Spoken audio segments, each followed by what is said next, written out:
നമസ്കാരം, ഞാൻ രശ്മി സരൻ. എല്ലാവർക്കും രശ്മി സരൻ റെസിപ്പീസിലേക്ക് സ്വാഗതം.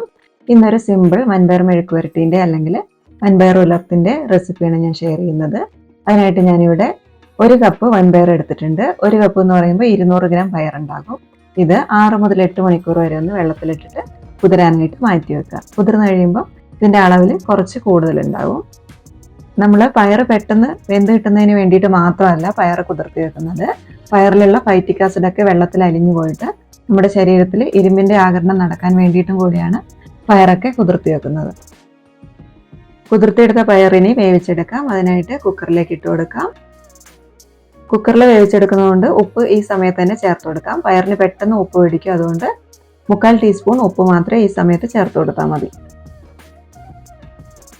കുതിർന്ന പയറായതുകൊണ്ട് പയറിന് താഴെ വെള്ളം നിൽക്കുന്ന രീതിയിൽ 1/2 കപ്പ് വെള്ളം മാത്രം ചേർത്ത് കൊടുക്കുക.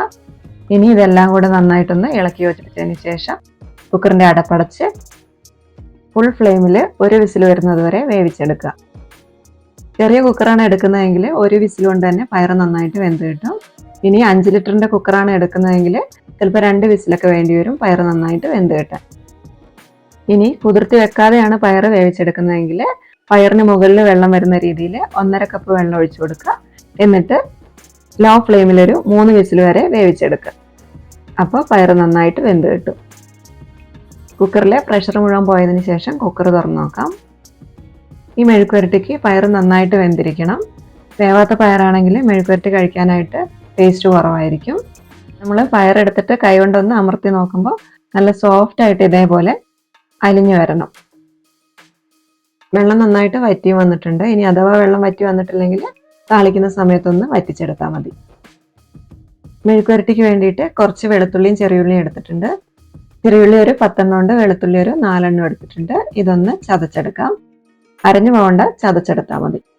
ഇനി താളിക്കുന്നതിന് വേണ്ടിയിട്ട് ഒരു പാത്രം അടുപ്പിലേക്ക് വെച്ചിട്ടൊന്ന് ചൂടാക്കി എടുക്കുക. ഇതിലേക്ക് 2 ടേബിൾ സ്പൂൺ വെളിച്ചെണ്ണ ഒഴിച്ചു കൊടുക്കാം. വെളിച്ചെണ്ണ നന്നായിട്ട് ചൂടായി വരുമ്പോൾ 1/2 ടീസ്പൂൺ കടുക് ചേർത്ത് കൊടുക്കാം. കടുകൊന്ന് പൊട്ടി വരുമ്പോൾ നമ്മൾ നേരത്തെ ചതച്ചു വെച്ചിരുന്ന വെളുത്തുള്ളിയും ചെറിയുള്ളിയും കൂടെ ചേർത്ത് കൊടുക്കാം.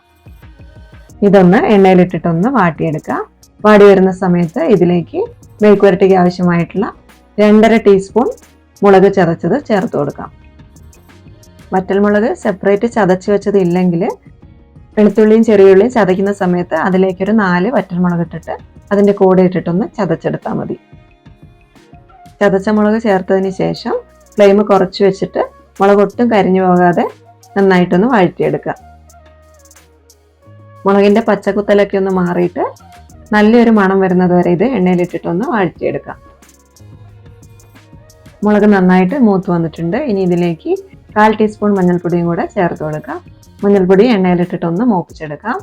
ഇനി ഇതിലേക്ക് 2 തണ്ട് കറിവേപ്പിലയും കൂടെ ചേർത്ത് കൊടുക്കുകയാണ്.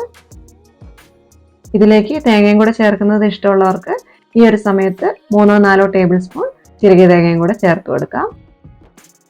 ഇനി നേരത്തെ വേവിച്ച് മാറ്റി വെച്ചിരിക്കുന്ന വൻപയർ ഇതിലേക്ക് ചേർത്ത് കൊടുത്തിട്ട് നന്നായിട്ടൊന്ന് ഇളക്കി യോജിപ്പിച്ചെടുക്കാം. മുളകൊക്കെ എല്ലാ ഭാഗത്തേക്കും ആവുന്ന രീതിയിൽ ഇളക്കിയെടുക്കാം. പയറിൽ വെള്ളം കൂടുതലുണ്ടെങ്കിൽ ലോ ഫ്ലെയിമിലേക്ക് വെച്ചിട്ടൊന്ന് വറ്റിച്ചെടുക്കാം. ഞാനിവിടെ മുഴുവൻ വെള്ളം വറ്റിച്ചെടുക്കുന്നില്ല, ചെറിയൊരു വെള്ളമയത്തോട് കൂടിയിട്ടാണ് മിക്സ് ചെയ്തെടുക്കുന്നത്. ചോറിൻ്റെ കൂടെ കഞ്ഞീൻ്റെ കൂടെയൊക്കെ കഴിക്കാനും അതല്ലെങ്കിൽ വെറുതെ ചായേൻ്റെ കൂടെ കഴിക്കാനൊക്കെ പറ്റിയിട്ടുള്ള നല്ലൊരു മെഴുക്കുവരട്ടീൻ്റെ റെസിപ്പിയാണിത്. നിങ്ങൾക്ക് ഇഷ്ടമായി എന്ന് വിചാരിക്കുന്നു. ഇഷ്ടമാവുകയാണെങ്കിൽ ഈ വീഡിയോ ഒന്ന് ലൈക്കും ഷെയറും ചെയ്യണം. കൂടാതെ ചാനലൊന്ന് സബ്സ്ക്രൈബും കൂടെ ചെയ്യണേ. അപ്പോൾ ഇതേപോലെയുള്ള സിമ്പിളായിട്ടുള്ള നല്ല റെസിപ്പീസുമായിട്ട് വീണ്ടും കാണുന്നത് വരെ നന്ദി.